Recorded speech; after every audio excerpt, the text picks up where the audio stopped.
Friends, आज हम बात कर रहे हैं रिलायंस इंडस्ट्रीज़ की और साथ में हम बात करेंगे फ्यूचर ग्रुप की। रिलायंस इंडस्ट्रीज़ ने पिछले 3 महीने में कोई रिटर्न नहीं दिया है, स्टॉक के अंदर कोई तेज़ी नहीं बनी है, जबकि इस दरमियान बाज़ार ऑल टाइम हाई पर आ चुका है। इसके बावजूद भी रिलायंस में तेज़ी नहीं बनी और इसकी वजह से बहुत सारे लोग, इसके जो इन्वेस्टर थे वो मायूस हो चुके और उन्हें लग रहा है कि अब इसमें तेज़ी नहीं बनेगी। लेकिन अब इसमें सिचुएशन चेंज होने वाली है, बहुत ही जल्द इसमें बड़ी तेज़ी बनने वाली है और उसके पीछे बहुत बड़ी वजह है। वो वजह क्या है वो इस वीडियो के माध्यम से आपको पता चल जाएगी। इसके पीछे जो रीज़न है वो आपको इस वीडियो पूरा देखिए, आपको समझ में आ जाएगा कि कितनी जल्द इसमें बड़ी तेज़ी बनने की संभावना बन चुकी है।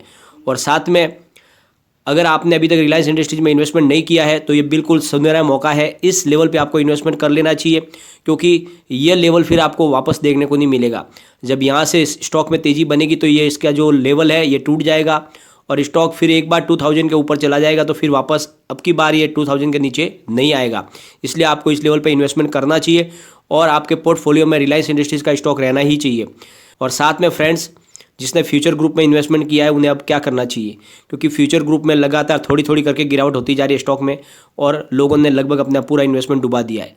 तो अब आगे क्या राह बन रही है और क्या है उसके लेटेस्ट अपडेट, वो भी जानेंगे इस वीडियो के माध्यम से। लेकिन फ्रेंड, उससे पहले अगर आप पहली बार मेरे चैनल पे आए तो चैनल को सब्सक्राइब कर दीजिए, एक बेल आइकॉन दबा दीजिए ताकि जब भी नया वीडियो बनाऊँ पहला नोटिफिकेशन आपको मिले।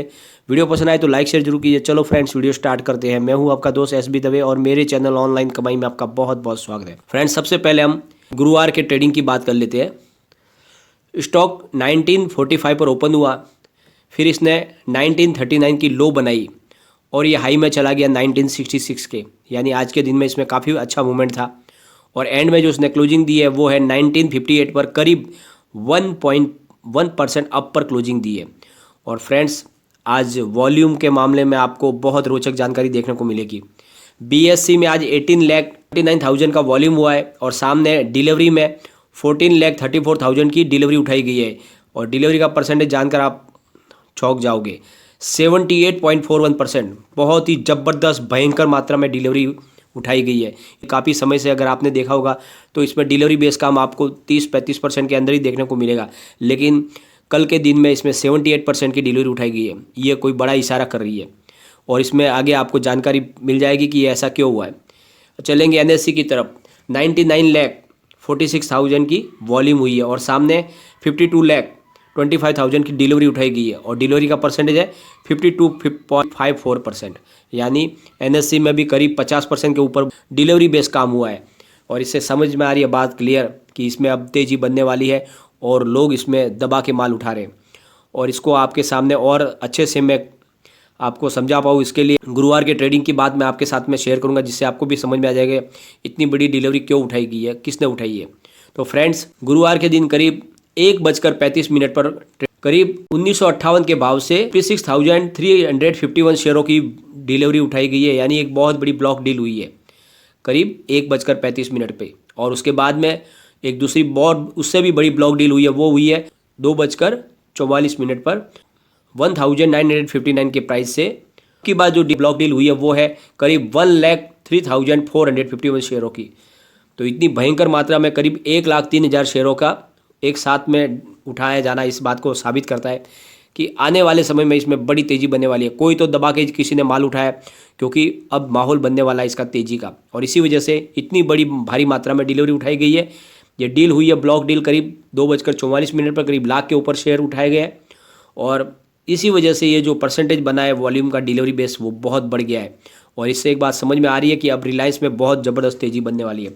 और इस बात को आगे और आपके सामने क्लियर हो जाए, इसके लिए मैं ग्लोबल ब्रोकरेज फर्म CLSA की जो रिपोर्ट है उसको भी आपके सामने शेयर करता हूँ, जिससे आपको और क्लियरली समझ में आ जाएगा। Friends, global brokerage firm CLSA का कहना है कि रिलायंस का जो टेलीकॉम का बिजनेस है और साथ में जो उसका गैस प्रोडक्शन हो रहा है वो तुरंत तो कोई चमत्कार नहीं दिखाएगा, लेकिन लॉन्ग टर्म में रिलायंस के कारोबार को बहुत बड़ा एक बूस्ट देंगे।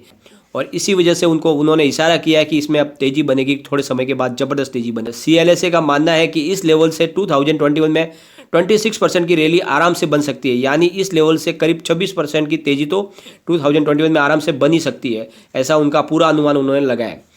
उन्होंने रिलायंस और भारतीय एयरटेल को बाय करने की सलाह दी है उनका मानना है कि 2021 में रिलायंस जियो और रिलायंस रिटेल वेंचर के लिस्टिंग की कोई फिलहाल संभावना दिख नहीं रही है। यानी 2021 में ही दोनों कंपनियों की लिस्टिंग तो हो नहीं सकती, ऐसी कोई संभावना नहीं दिख रही है। इसीलिए जो कारोबार है वो रिलायंस इंडस्ट्रीज के अंदर ही चलेगा। रिलायंस 2021 में अपने जियो मार्ट और 5G टेक्नोलॉजी को के दम पर बड़ी रैली ला सकता है। यानी 2021 में जियो मार्ट का कारोबार जो है उसका और तेज़ी से बढ़ सकता है और साथ में 5G टेक्नोलॉजी अभी लॉन्च करने वाला है जियो, और इसी वजह से एक बड़ी रैली की संभावना रिलायंस के अंदर बन रही है 2021 में। और स्टॉक ने ऊपर का लेवल बताकर फिर से काफ़ी समय से करेक्शन के दौर में रह चुका है, इसलिए अब इसमें बड़ी तेज़ी की पूरी संभावना बन रही है, क्योंकि करीब 3 महीने से स्टॉक नीचे की तरफ ही है, जबकि बाजार में बहुत तेज़ी बना चुका है। मैंने काफ़ी समय पहले आपसे 2200 के टारगेट के साथ में रिलायंस को बाय करने की सलाह दी थी, और हर गिरावट पर आपको निचले प्राइस से आपको रिलायंस को खरीदना चाहिए। ऐसी मैं आपको अभी भी सलाह दे रहा हूँ, क्योंकि जो टारगेट मैंने दिया हुआ है वो ज़रूर अचीव होगा, बहुत जल्द होगा, समय ज़रूर लेगा, लेकिन अब इसकी ज़्यादा संभावना नहीं है कि इसमें ये रेट में बना रहे। स्टॉक बहुत जल्द यहाँ से बढ़ने वाला है और आपको बहुत ही शानदार इसमें रिटर्न मिलेगा, क्योंकि बाज़ार में बहुत ज़्यादा तेज़ी बन चुकी है और जितने बड़े खिलाड़ी थे अब वो धीरे धीरे चल के थकने लगे हैं। और अब जो बाज़ार को जो आगे जो बूस्ट देगा, जो बाज़ार को किक मारेगा, जो और रिलायंस के ट्रिगर से ही बाज़ार में और तेज़ी बनेगी। इसलिए आप देख लो, इस लेवल पे आपको इन्वेस्टमेंट करना चाहिए और आने वाले समय में रिलायंस आपको बहुत ही शानदार रिटर्न देगा।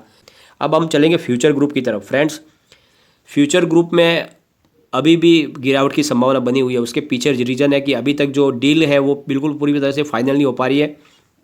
अमेजॉन अपनी हर तरह से अपने हथियार का इस्तेमाल कर रहा है, वो कोशिश कर रहा है कि इस डील को रोके, और इसीलिए उन्होंने सेबी को फिर दूसरी बार भी लेटर लिखा है और सेबी से कहा है कि आप दोनों एक्सचेंज से कहे कि रिलायंस और फ्यूचर की डील को नो ऑब्जेक्शन सर्टिफिकेट वो ना इशू करें, और जो अभी प्रोसेस हो रहा है उसे रोक दिया जाए, यानी कार्रवाई को आगे न बढ़ाए। साथ में उसने दिल्ली हाई कोर्ट का भी दरवाज़ा खटखटाया और वहाँ पे अपील की है।